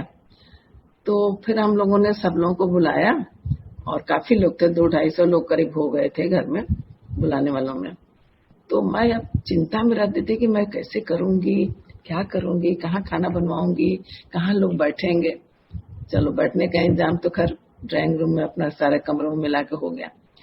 तो मैं अब सोचने लगी कि मैं कैसे प्रसाद दूंगी। फिर प्रसाद लेने के बाद तो सब लोग हाथ धोने जाते हैं, तो फिर कैसे हाथ धोने जाएंगे, इतना छोटा सा घर है, फिर लौट के आएंगे। तो मैं गुरु जी के पास बैठी थी और यही बात सोचे जा रही थी। फिर गुरु जी ने हमको बुलाया, आंटी जरा। मैं गई। तो ऐसा कर कि जिस दिन घर में तू पार्टी करेगी ना उस दिन प्रसाद तो मत देना, वहां पर प्रसाद लोग लंगर में खाएंगे। तो मैंने कहा गुरु जी को कैसे पता है कि मैं सोच रही थी। खैर गुरु जी तो सब जानते हैं, हो गया लंगर का हिसाब किताब हो गया। फिर ऐसा कर, मेरे घर कभी नहीं आए थे गुरु जी, तू अपने नीचे का जो लॉन बड़ा सा है उसी में खाने का इंतजाम कर दे, वही खाना बनेगा, वही लोग खाएंगे। हम लोग फ्लैट में रहते थे और फ्लैट में दूसरी मंजिल पे थे। दूसरी मंजिल में तो वही लोग खाएंगे। अच्छा, तो फिर उसके बाद गुरु जी को बुलाने की बात आई। तो ऐसा कर कि पंकज तो सबको पहचानता है, वो सबको रिसीव करेगा, बैठाएगा। पीयूष को भेज दे, पीयूष तो सब किसी को नहीं जानते हैं। तो पीयूष गए, गुरु जी को लेने गए। फिर उसके बाद कहने लगे कि मैं सोच रही थी मैं क्या बनाऊं, हलवा तो प्रसाद हो जाएगा, मैं पुडिंग में क्या बनाऊं। वहीं गुरु जी के पास बैठे ही मैं ये सब सोचती रहती थी चिंता में। तो कह रहे हमको बुला के, आंटी इधर आ, तू ऐसा करना कि प्रसाद दे देना हलवा और गुलाब जामुन बना देना। हमने कहा पुडिंग, हमने कहा ठीक है। फिर उसके बाद तैयार हो गया सब। तो मैंने मन में अपना सोचा कि नहीं गुरु जी का लंगर तो मैं अपने हाथ से बनाऊंगी, अपने घर में बनाऊंगी, कमरे किचन में अपने। मैंने फिर पूछ लिया था बीपीसी की गुरु जी को क्या क्या पसंद है। तो मैंने वो सब्जी खाली गुरु जी के लिए अपने ऊपर बनाई और फिर गुरु जी को खिलाया पिलाया सब उसी से। और नीचे का मैंने कहा नहीं लंगर का नहीं, उन लोगों का बना हुआ नहीं लाऊंगी, मैं अपने ही बना कर गुरु जी मैं अपने ही बना के आपको खिलाऊंगी। तो गुरु जी ने कहा अच्छा ठीक है, तो अपना बना खिला। और फिर उसके बाद गुरु जी ने क्या किया कि बहुत पानी बरस रहा था, ये अगस्त का महीना था, इतना पानी बरस रहा था। लेकिन कमाल की बात थी कि हमारे सेक्टर के अंदर पानी नहीं बरसा, बाहर इतना। जब लास्ट में जब गुरुजी लंगर वंगर कर लिए, जब जाने लगे 3 बजे करीब शाम को, तो बच्चों ने कहा, छोटे छोटे बच्चे थे, गुरुजी बाहर बहुत पानी बरस रहा है, सड़क के बाहर, यहाँ तो पानी का नाम ही नहीं है, आपने बड़ी दया की है, यहाँ पानी का नाम ही नहीं है, देखिए कोई पानी नहीं बरस रहा है। फिर गुरुजी ने लंगर खाने के लिए भी सब लोग एक ही बार मत जाना, थोड़े लोग जाओ यहाँ से खाने, उन्हीं लोग थोड़े से लोग जाओ यहाँ से खाने के लिए। फिर लंगर वंगर खा कर सब लोग चले गए। गुरुजी की बहुत बड़ी दया हुई कि गुरुजी ने इतना किया कि पानी उन्हीं भी नहीं बरसा, सब अच्छी तरह से हो गया। चलो, पानी बरसने से हम लोग परेशान इसलिए थे क्योंकि जो लोग आए थे उनकी कारें दूर दूर तक 100 मीटर 150 मीटर दूर तक खड़ी थी। तो अब वो फ्लैट्स में नीचे उतरेंगे, उसके बाद कैसे भीगते हुए जाएंगे, तो ये समस्या थी। फिर हम लोग को पहले नहीं पता चला कि पानी यहाँ सेक्टर, जब ये लोग कार से बाहर निकले सेक्टर से बाहर, फिर फोन आने लगे लोगों का कि भाई वो तो मतलब अंदर तो पानी नहीं था, पर बाहर निकल के तो झमाझम पानी बरस रहा है। तो इसलिए मतलब सब लोग सुरक्षित लंगर खा के घर से चले जाए, कोई पानी में न भीगे। इसके लिए सेक्टर को उन्होंने पानी से बचा लिया। सेक्टर पे छाता लगा दिया जो गुरुजी ने, एक ईश्वरीय छाता लग गया और बाकी जगह पानी बरसता रहा। और एक बार गुरुजी हम लोग के परिवार को सबको जानते थे, अशोक को पता है, सारे खानदान को जानते थे, हमारे मैके ससुराल सबको। तो एक बार क्या हुआ कि हम लोग पीयूष के आने वाले थे, तो हम लोग जब भी जाते थे तो गुरुजी को बता के जाते थे, गुरुजी हम लोग जा रहे हैं, पीयूष के यहाँ टिकट इन्होंने ले लिया है। तो गुरुजी ने कहा तो क्यों जा रही है, आंटी नहीं जाएगी, तुम भी मत जाओ। तो उन्होंने कहा गुरुजी मेरा तो कॉन्फ्रेंस है और मुझे तो जाना पड़ेगा क्योंकि और लोग और कंट्री के भी लोग आए हुए उसमें। तो गुरुजी ने कहा कि अच्छा, तो लेकिन तुम जाना तो जल्दी चले आना, रुकना मत, आंटी नहीं जाएगी। तो हम घर आए तो हमने कहा कि देखिए गुरुजी ने कहा कि तुम मत जाना आंटी, तो हम नहीं जाएंगे। कोई बात जरूर है जैसे गुरुजी हमको कह रहे हैं इस तरह से। गुरुजी तो कभी नहीं कहते, गुरुजी हमेशा कहते थे अच्छा जा आज कर। तो क्यों कह रहे हैं गुरुजी? तो उनका टिकट तो कटा लिया। हमने कहा छोड़िए टिकट कैसे तैसे, अभी एडवांस आपने दिया है, चलिए हटा दीजिए। तो हम नहीं गए। 2 दिन बाद क्या हुआ कि एकदम खबर आई कि हमारे हस्बैंड के जो बड़े भाई हैं जो रेलवेज में थे, उनकी तबीयत खराब हो गई और हॉस्पिटल में एडमिट है। तो मैं उनको देखने गई, तो उनका बड़ा लड़का आलोक है, तो बैठे थे वहां पर। तो हम बैठे, थोड़ी देर बाद उन्होंने कहा कि मैं उनकी, हमारी बहन है उनकी, उसकी माँ बहनें थी, तो उनका मौसी हम तो जा रहे हैं, अब पापा को देखने के लिए बड़ी परेशानी है, तो क्या करें मौसी आप देखिएगा। हमने कहा हाँ बिल्कुल देखेंगे, तुम मत कहो, मैं देखूंगी, मैं आऊंगी, मैं रोज आके देख लूंगी। उस दिन से मैं जाने लगी। तो मैंने सोचा कि इसी के लिए गुरुजी हमको रोके थे क्या कि आंटी तो जाएगी नहीं, किसी हालत में नहीं जाएगी आंटी। फिर मैं गई, रोज ही हॉस्पिटल सवेरे 9 बजे चली जाती थी, रात को 9 बजे लौटती थी वहां से। फिर 8-10 दिन हो गया तो मुझे गुरुजी के दर्शन के लिए मुझे बेचैनी होने लगी। तो मैंने एक दिन उनसे कहा कि मैं आज गुरुजी के दर्शन करने जाऊंगी। मैं गुरुजी के दर्शन करने गई। गुरुजी ने कहा कैसे आई है तो मैंने कहा कि ड्राइवर के साथ आई। अच्छा, एक आंटी का नाम लेके उनके साथ जाना, जब उनकी गाड़ी जाएगी तो भी उसी साथ जाना, लेकिन अब तो मत आना, उनको देखना, अच्छी तरह से देखो, उनके खातिर कर सेवा करो उनके। फिर मैं 1 महीना करीब हॉस्पिटल में रही। जब वो डिस्चार्ज हुए तब मैं आई वहां हॉस्पिटल। तो मैंने मन में सोचा कि देखो गुरुजी को कैसे पता था, आज तक कितने बार मैं 6-7 बार आए थे अमेरिका, कभी नहीं रोके थे। और उस बार कह रहे हैं कि नहीं जाएगी आंटी, नहीं जाएगी, तो संगत चल रही। सर सेवा के लिए उनके मन में था कि इनकी सेवा करें, इनके देखने वाला कोई नहीं है तो इनकी सेवा करें। इस तरह की बातें उनके दिमाग में ही हो सकती है और किसी के नहीं दिमाग में हो सकती है करने के लिए। और जब इन्होंने बताया, भी लड्डू की बात आपको बताई, उस पर मैं एक बात बता रही हूँ अपने लिए। जिसमें गुरुजी ने हाथ उठाया, मेरी तो आंखें एकदम बंद हो गई। और आंखें बंद हो जाने के बाद गुरुजी का इतना शरीर, आधा शरीर मतलब पूरा शंकर भगवान का शरीर मुझे दिखा, एकदम उसी तरह जटा, उसी तरह सांप लिपटे, उसी तरह गले में, और आधा गुरुजी का। थोड़ी देर बाद गुरुजी भी जैसे वैसे जब किसी को देते थे गुरुजी के, तो गुरुजी के खुद ही 1 मिनट के लिए, आधी मिनट के लिए आंखें बंद हो जाती।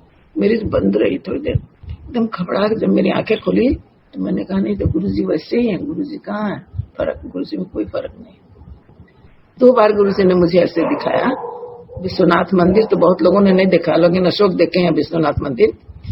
मुझे लगा एकदम सामने लगा सपने में कि गुरुजी विश्वनाथ मंदिर में जहाँ वो पंडित बैठते हैं वहां बैठे हैं मंदिर के अंदर, और ऐसे गोल करके नीचे शिवलिंग है, और ऐसे हाथ बढ़ा कर तो मुझे एक कमल का फूल दे रहे हैं कि ले कमल ले। मैं ऐसे हाथ का फैलाई हूँ, कमल का फूल ले रही हूँ, गुरुजी वहां बैठे। अब मैं जितने बार बनारस कर मेरे में दिमाग आता है और बनारस बात जा रहे थे, मुझे लगता है गुरुजी वहीं तो बैठे हैं, क्या बैठे हैं गुरुजी, सामने बैठे हैं गुरुजी। 2 बार गुरुजी ने इतनी बड़ी दया की मेरे कि वो लगता था कि सामने ही है मेरे गुरुजी, सामने ही है। और अब भी गुरुजी चले गए हैं, लगता है चले गए हैं, लेकिन मैं तो जहाँ हूँ पास ही है, इधर उधर है। जब मैं उनको ध्यान रखती हूँ तभी हो जाता है। कोई चीज खो जाती है मैं इनसे कहते पता नहीं मिल रही है गुरुजी, मिल ही नहीं रही। एक गुस्साते हैं हमारे पर, हर चीज गुरुजी तुम्हारा देखेंगे। लेकिन पता नहीं कौन सी चीज है जो गुरुजी मेरे दिमाग में उस जहां पर वो चीज रहती है वहीं के लिए याद कराते हैं कि मेरा चीज वहां पड़ा है। मैं वहां जाती हूँ, देखती हूँ हमारी चीज पड़ी। तो वे हमेशा गुस्साते रहते हैं कि तुम हर चीज गुरुजी के नाम पर कर देते हैं। मैं किसके पास जाए, कोई तो होगा जिसके पास मैं जाऊंगी कुछ करने के लिए। जय गुरु जी। जय गुरु जी, जय गुरु जी। चाची बहुत ही अच्छा आपने शेयर किया। बस आपके घर में जो नोएडा में आपके यहाँ जब गुरु जी आए थे तो मैं तो वहाँ थी नहीं, पर मुझे मेरी जो भांजियां हैं वो लोग, पापा सब लोग आए थे जी, वो लोग गई थी, मेरी भांजियां गई थी आपके यहाँ जब गुरु जी आए थे। तो उन्होंने मुझे फोन करके बताया था कि बुआ जब नोएडा से चली थी तो बहुत ज्यादा बारिश थी, बहुत बारिश। और जैसे जैसे आपके घर के पास आ रही थी कहती थी जैसे गुरुजी ने एकदम घेरा बनाया हुआ था, घेरा बना दिया था एकदम, सेक्टर के अंदर पानी था ही नहीं। हाँ, तो वो कही थी कि बिल्कुल भी वहाँ बारिश नहीं थी। तो ये गुरुजी ही भगवान है, वही कंट्रोल करते हैं वेदर भी, सब कुछ। गुरुजी ने तो मुझे सब कुछ के यहाँ करो, ये बनाओ, वो बनाओ, ये करो, वो करो, सब कुछ मैं वहाँ बैठे दिमाग में परेशान रहती थी। उसी से बुलाते चल आंटी इधर आ, फिर मैं जाती थी, फिर मुझे कहते तू ऐसे कर, तू ऐसे कर। आंटी दो क्वेश्चंस आए हैं संगत जी से। एक तो पूछ रहे हैं कि गुरुजी का कौन सा सब्जी और चीजें पसंद थी, तो ये एक आया है। दूसरा आया है कि कुछ गुरुजी के मिरेकल्स के बारे में आप बताइए, तो ये संगत जी ये पूछ रहे हैं दो चीजें। ये सब मिरेकल तो है जो मिरेकल तो मैंने भी बीमारी का जो बताया वो मिरेकल था, लड्डू वाला था वो मिरेकल था। आंटी ने जो शंकर भगवान का उन्होंने दर्शन किया वो भी एक मिरेकल था। यही सब मिरेकल था। और क्या, संगीता का एक्सीडेंट हुआ था, इतना बड़ा एक्सीडेंट हुआ था, अब बच्चे और संगीता बच गया, कार एकदम चकनाचूर हो गई थी। वो भी गुरुजी की कृपा थी, गुरुजी ने उसी समय वहां पर संगीता को बुला करके अपनी जूती दी थी, ले जा जूती। गुरुजी का खाना बहुत साधारण होता था। खाना तो गुरुजी बहुत सिंपल खाते थे। कभी कहते थे आलू बड़ी बना, कभी कहते थे पनीर बना, कभी कहते थे अरबी बना, जो कहते थे वही बना देती थी मैं कुछ बताना भूल गया था, मैं पूरा कर दूं। मैं बता रहा था आपको कि मेरी एक शंका थी जो मैं चाचा से बोल रहा था कार में, जब हम लोग बड़े मंदिर जा रहे थे, कि यहाँ पे कोई साधारण गरीब लोग नहीं आते गुरुजी की संगत में। खैर हम लोग जब बताया था आपको जैसे कैसे गुरुजी ने चाचा को बोला कि सब गुरुजी की कृपा सब पर बराबर। उसके बाद हम लोग अंदर बैठ गए, करीब आधे घंटे बैठे होंगे। चाचा ने मेरी तरफ थोड़ा इशारा किया, कहा पीछे देखो। मैंने पीछे देखा तो पूरी एक लाइन लगी हुई थी, वेरी पुअर पीपल। वो मेरे ख्याल से काम करने वाले लोग रहे होंगे, गार्डनिंग वाले लोग रहे होंगे, गांव वाले लोग रहे होंगे, पता नहीं कहां से आ गए थे। देवर मस्ट हैव बीन एटलीस्ट, हम लोग तो 8 ही 10 लोग गए थे गुरुजी की संगत से एम्पायर स्टेट से, पर वहां पे करीब 15-20 लोग ऐसे गरीब लोग बैठे थे पीछे। तो दैट वाज मेरी शंका का समाधान हो गया। You know, poor people, whatever was the doubt in my mind immediately clear. Guruji ने क्लियर कर दिया तुरंत। सभी को इनके यहाँ आ सकते थे जिनको आना था। और दूसरी मैं एक पूरा कर देता हूँ जो चाचा बता रहे थे कि मैं एक बार वीसा के लिए गुरुजी से पूछ रहा था। तो क्या हुआ था एक्चुअली कि मैंने गुरुजी से बोला था कि गुरुजी आप सिंगापुर आइए। गुरुजी कहते थे आऊंगा। तब मैं एक दिन मैं सोचने लगा कि मैंने गुरुजी ने तो आना है तो मुझे पासपोर्ट वीसा का इंतजाम करना होगा। तो उससे मैं पूछने चला गया था उस दिन कि पासपोर्ट गुरुजी आपके पास है कि नहीं। तो गुरुजी इतनी कस के हंसे, I thought he will fall of his chair, you know. मेरे ख्याल से केवल चाचा जी को पता चला कि क्या हुआ। एंड एनीवे उसके बाद गुरुजी ने मुझसे कहा था कि 1 साल बाद आएंगे। तो फिर उसके बाद मेरी हिम्मत नहीं हुई गुरुजी से पूछें कब आएंगे, क्या आएंगे। मैंने कहा कि जो आना होगा जरूर आएंगे। तो आई वांट टू शेयर कि एक दिन मुझे ऑस्ट्रेलिया जाना था। मैं ओवरनाइट फ्लाइट थी, तो मेरे लिए टैक्सी भेजी गई थी, कंपनी से आई थी नीचे। तो मैं ज्यों ही मैं टैक्सी में बैठा, it was a nice Mercedes car. मुझे अंदर मैं ज्यों ही गया कार के, मुझे लगा कि मैं स्वर्ग में आ गया हूं। इतनी बढ़िया सुगंध कार के अंदर और इतना बढ़िया एनवायरमेंट। मैं बहुत बिल्कुल I was totally confuse for some time. मुझे समझ में नहीं आया क्या हो रहा है। पहली चीज मैंने ये करी, मैंने ड्राइवर से पूछा कि तुमने कुछ कार के अंदर कुछ इंसेंस वगैरह रख रखे हैं क्या। तो उसने कहा नहीं sir, there is nothing in the car. थोड़ी देर बाद जब when I came back to my senses I realise that Guruji आ गए। as he promised, a year later he was there in Singapore visiting us. और उषा कह रही है बता दें आज today is actually my 70th birthday and I am here amongst you today only with the grace of Guruji. He has given me 2 new lives, not just 1 new life, but 2 new lives. So, because of His grace, because of His blessings, I am still here on this earth, among other human beings. और आपके साथ हूँ. उषा कह रही है share कर ले. Actually मुझे हम लोग सिंगापुर वापस आए थे 2006 में in the month of September. और one of the reasons for coming back was I was not well and suspicion था कि मुझे कैंसर है. तो definitely didn't want to be in Singapore with all that, so we came back among many other reasons. So गुरुजी ने आज्ञा दी थी कहा जाओ सिंगापुर. Anyway, तो जब यहाँ आए तो मेरी बायोप्सी के लिए मेरा अपॉइंटमेंट था. यहाँ पे वर्जीनिया मेसन एक हॉस्पिटल है बड़ा, वहां पे मैं गया था. और उस समय तो something must have gone wrong in the biopsy. तो उस दिन मैं आया तो उस दिन तो मेरी तबीयत बिल्कुल ठीक थी, परंतु with in a few hours अगले दिन मैं बिल्कुल आई स्टार्टेड शिवरिंग. बहुत बुरी हालत हो गई मेरी. और उषा पूछने लगी कि आपकी तबीयत कैसी है. तो अब नेचुरल टेंडेंसी होती है कि आदमी at least we all have natural tendency, तबीयत ठीक है, हमें कुछ नहीं होने वाला है, जस्ट लीव मी अलोन. परंतु finally I basically was unconscious. Then she realise that it is not something that I even know what's going on. तो इन्होंने एम्बुलेंस को बुलाया.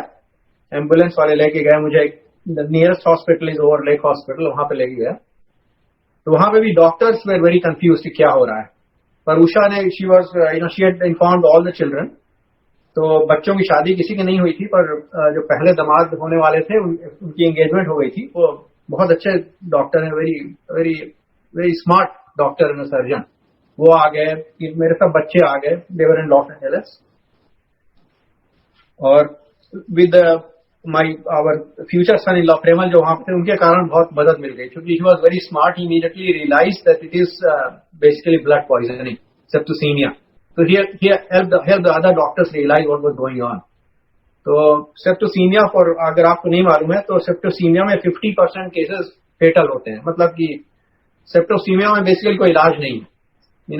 It's your blood is poisoned and then basically your organs are damaged as a result one by one. And if you are lucky, maybe you'll recover. If you are not lucky, it'll be finished. So डॉक्टरों ने ऐसे ही बताया फिर हमारी family को कि ऐसी बात है. It's not in our control. And I can tell you my experiences were terrible. I wish nobody would go through what I was going through at that time in terms of what was happening to me. It was very, very wretched experience. So anyway, उसके बाद I think I need help because it was not something that occurred to me. पर उषा रात में घर में आ गई थी एक दिन बाद. तो गुरुजी का कॉल आया सुबह 4 बजे. और गुरुजी ने उषा से पूछा अंकल कैसे हैं. तो उषा ने बताया अंकल तो ठीक नहीं है. तो गुरुजी ने कहा कि सब बता, डिटेल में बता. तो उषा ने बोला सेप्टिसीमिया हुआ है. तो गुरुजी ने कहा सेप्टिसीमिया क्या, डिटेल में बता. तो उषा ने बताया इनको डिटेल में बिल्कुल. तो गुरुजी ने कहा अच्छा ऐसा कर, नमक और हल्दी लेके चली जाना हॉस्पिटल और उनके मुंह में डाल देना. तो उषा ने कहा कि उनके मुंह में तो कुछ डाला नहीं जा सकता because there are so many people around all the time, at least 2 or 3 nurses. He's in intensive care and his face, his mouth is covered with the, oxygen, ventilators, etc. तो उनको कुछ दिया नहीं जा सकता है. तो गुरुजी ने कहा नहीं सब हो जाएगा, तो चुप्पे से दे देना. तो उषा आई and as she describes, as she entered the room I was in, वो जितनी 2 nurses थी उस समय, they immediately left. Without any reason. तो वहां कोई नहीं था. उषा ने चुपचाप मेरे मुंह में हल्दी नमक डाल दिया. And after that recovery start हो गई. ऑफ कोर्स गुरुजी को that was just an excuse. Guruji ने तो ब्लेस कर दिया था रिकवरी होनी थी. तो that was just a way to make her feel good कि रिकवरी होगी. और उसके बाद बच्चों ने उषा से बताया कि mummy daddy will be fine now. तो उषा ने पूछा क्यों कह रहे हो तुम लोग. तो बच्चे उस समय मेरे आईसीयू में आसपास ही थे, 2 बच्चे. उन्होंने कहा at 4 o'clock मम्मी एकदम से रूम फ्रैग्रेंट हो गया, like Guruji was here. So we felt so good कि now Guruji is here and Daddy will recover. और that was the time when Usha was talking to Guruji. और उसके बाद मेरी तबीयत बिल्कुल ठीक होने लगी, धीरे धीरे रिकवर होने लगी. बट एक और मिसहैप हो गया. वहां पे उस डॉक्टर ड्यूसेट थे उस समय, cardiologist, he was on call. तो वो he was making his rounds और हमें चेक कर रहे थे उस समय. And I was he had this 3 assistants with him and all his equipment, and I was connected to all his equipment, and then my heart failed. So मेरे heart भी जो फेल होना था वो भी ऐसे समय हुआ कि the cardiologist was checking with me with his 3 assistants, all his equipment, everything was there. So he was able to revive me very quickly. So you can say for some time I was dead, but then I came back to life again. So anyway, my recovery started, and soon they got me out of the intensive care room after 2 or 3 days, but they put me under observation in a different room. तो उसका reason ये था कि everything was okay except my heartbeat was very low and my blood pressure was extremely low. My heartbeat was only around 30-35. तो उन्होंने कहा जब तक ठीक नहीं होती heartbeat and blood pressure, he can't leave. तो फिर again somebody from our family went to Guruji. गुरुजी ने पूछा कैसे हैं अंकल. तो लोगों ने बताया कि uncle is out of ICU but is still under observation because इसकी हार्टबीट ठीक नहीं है अभी. तो गुरुजी ने कहा हार्टबीट ठीक नहीं, 72 कर देता. तो Usha younger sister was there. तो गुरुजी ने कहा जाके बोलो अपनी सिस्टर को 72 कर दिया गुरुजी ने. तो sister called from there, told Usha कि गुरुजी बोल रहे हैं कि हार्टबीट इज 72. तो उषा ने कहा नहीं, हार्टबीट इज बिटवीन 30 and 35. तो सिस्टर इनके बताया कि नहीं गुरुजी बोल रहे हैं, आप जाके देखिए. तो at that time since it was not in I was not in ICU, my parameters were being observed in the central nursing station. तो Usha walked over few yards away to the nursing station. वहां पे देखा तो my heartbeat had just like a step jump gone from around 30-35 to 72, and it was fixed at 72. It was not moving. No, it was not becoming 71 or 73. It was fixed at 72, as ordered by Guruji. So मेरा blood pressure भी normal हो गया. But since my heart had failed, the cardiologist, Dr. Dusek, he didn't want to discharge me without doing a angiogram. So my last procedure was angiogram. और अगर वो ठीक होता तो डिस्चार्ज कर देते. उस समय मुझे लग रहा था कि एंजियोग्राम करेंगे तो मुझे he will definitely find some blockage because हमारा हार्ट फेल हो चुका है, तो ब्लॉकेज तो है he knows that, and he is going to put a stent. मैं गुरुजी से प्रार्थना कर रहा था बहुत कि गुरुजी मुझे स्टेंट नहीं चाहिए. I want my natural heart in there, I don't want anything from outside. तो anyway they took me to angiogram, and angiogram में basically they make you unconscious. So I didn't know what they did, but as I was regaining consciousness, I overheard the conversation between Dr. Dusek and his 2 or 3 assistants who were there. Dr. Dusek was totally stunned. I could make it out by the way he was asking questions. He was saying, please check the record again. This is the same Mahendra Singh that we examined? Is it the same Mahendra Singh whose heart failed? Because everything was perfect. My heart beats were perfect. My heart was completely normal. And Dr. Dusek just could not believe how it can be the same person, whose heart had failed. So anyway, at that time, one of our friends was also there, Dr. Manhas, who is a cardiologist. So बाद में लोग बता रहे थे मुझे कि Dr. Dusek came out and he was talking to Dr. Manhas and he was expressing his astonishment, utter surprise कि एकदम से कैसे हो गया कि एकदम heart is totally, 100% fit shape after a complete heart failure. So Dr. Dusek said, maybe, I think it's because, all his family members are here, so many friends come and visit him. So that probably gives him a lot of help and support, and maybe he's recovered because of that. उनको गुरुजी के बारे में कोई बताता तो उनको समझ में नहीं आता, as Chacha had already shared with his experience. But just wanted to share with you because Usha said that maybe I should share at least one experience of my total recovery after a near fatal problem.